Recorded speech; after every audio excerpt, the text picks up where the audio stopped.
Sean is opening up his second Slim Jim. I heard that crystal clear in the I literally knew without knowing what he was getting from the gas station mini mart. There is nothing else it could have been. No, once you bite into a Slim Jim, the entire car is like Slim Jim scent. Gross.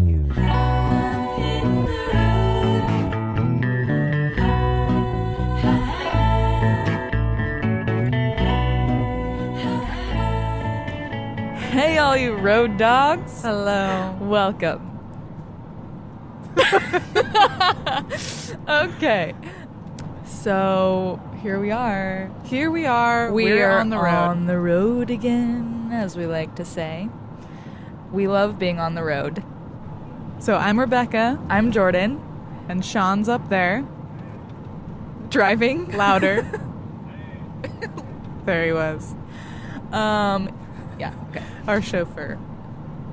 One of the reasons why we decided to do this is because, one, we've always wanted to make a podcast. Two, there are some really incredible and unique stories from musicians who we thought we could highlight, specifically in locations that we will be driving through on our way back to New York. So each episode will be highlighting a specific location and a specific music story that comes out of that location.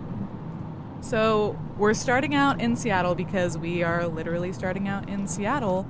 And so we're trying to figure out, okay, who should we highlight in Seattle? We're from there. We do know, a bit about it. There were definitely some really awesome musicians that have graced the stages in Seattle, and we didn't know who to highlight, but then we decided on Jimi Hendrix.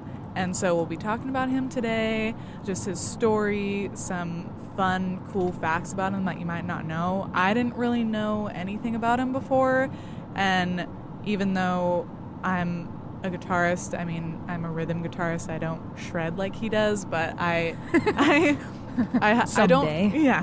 don't know like too much about him, so it was really interesting trying to research about him. And obviously we're not historians, so yeah, we did some preliminary research and we're just gonna talk about some things about him.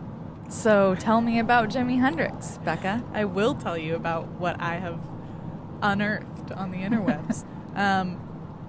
So yeah, he grew up in Seattle, and what was really interesting about him, which I'll go into later on, I guess, is that his career was only 4 years long. And so that's just pretty insane to me, because he obviously is so important in history and for music and everything. So that is wild that he was only doing his thing for 4 years, or he was only famous for 4 years. He was doing his thing before then.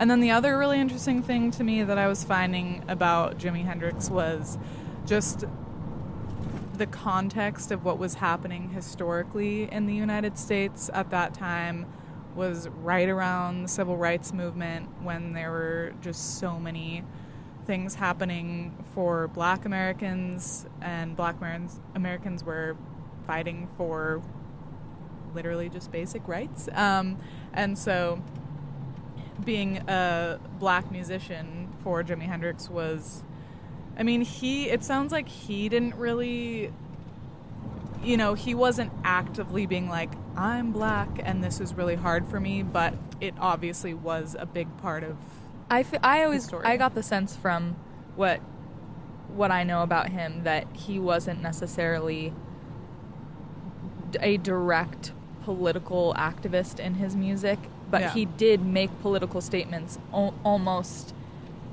accidentally. Yes. So he kind of was, he did definitely, which I think was maybe common, especially around the time he was playing music, and it was around the civil rights movement. Yeah. That musicians were actually at that time, I think, more involved in a lot of ways and more influential with how their music impacted the movement. And then in some ways there were some musicians who were playing with others that were more politically active than themselves, or they were singing or performing songs that had an underlying tone of activism and revolution without even necessarily meaning to. Yeah, exactly. Just because it was something that was going on in the culture at that time, so it was obviously impacting everybody. And so that would be impacting the art that they produced as well. Yeah. Good point. Okay, so I guess I'll just start from the beginning with our friend Jimmy. So yeah, he was born in Seattle. Also, yeah, we do like to have nicknames for people, even though we don't know them whatsoever. Like Jimi Hendrix, I like to call Jimi Hendy. Yeah, that sounds about right. You're like a child with a stuffed animal. Yeah, our niece Jimmy. recently is just like, it's just like everything is the name that you think it would be. Yeah, Sheep, obviously. sheepy. Moose, moosey. Yeah. It's just Yeah. classic. It never changes. Anyway, so it sounds like I was reading this one article from KUOW, which was interviewing this guy called Charles R. Cross, who was a music journalist and an author of a biography of Jimi Hendrix. So he was talking about him, and basically it sounds like he just had a really tough early life. His parents were struggling with alcoholism, and he was neglected in ways, and it said his 4 siblings were all taken by the state at like certain points, which is devastating. Into the foster care system? Yeah, I couldn't really tell exactly what it Separately? was. I couldn't tell exactly what it was, but it was like just kind of in an explanation of like tough early life. 4 siblings taken by the state. I'm like, God. Okay, that's pretty much the worst that could ever happen. But anyway, so people were saying that, you know, like with a lot of musicians, music was kind of Jimmy's sanctuary, and he was totally self-taught. He didn't know music theory. He never studied it. I also heard something a while ago that like he would take his guitar literally everywhere with him. Oh, really? And he would like be on the public bus just like with his guitar practicing and playing, and like that he would just like try different riffs all the time, and that's kind of how he like honed his craft. Yeah, he was totally self-taught, and he had sorry, we're passing by a really nice where are we river right now? We're a little bit below Seattle right now, but we're definitely Kalama River. There we are. There we go. Beautiful. So nice. It's a been little very stormy stormy today. Yeah. So anyway, he went to Garfield. He dropped out of high school. He did some odd jobs while trying to play guitar for real, which I can relate.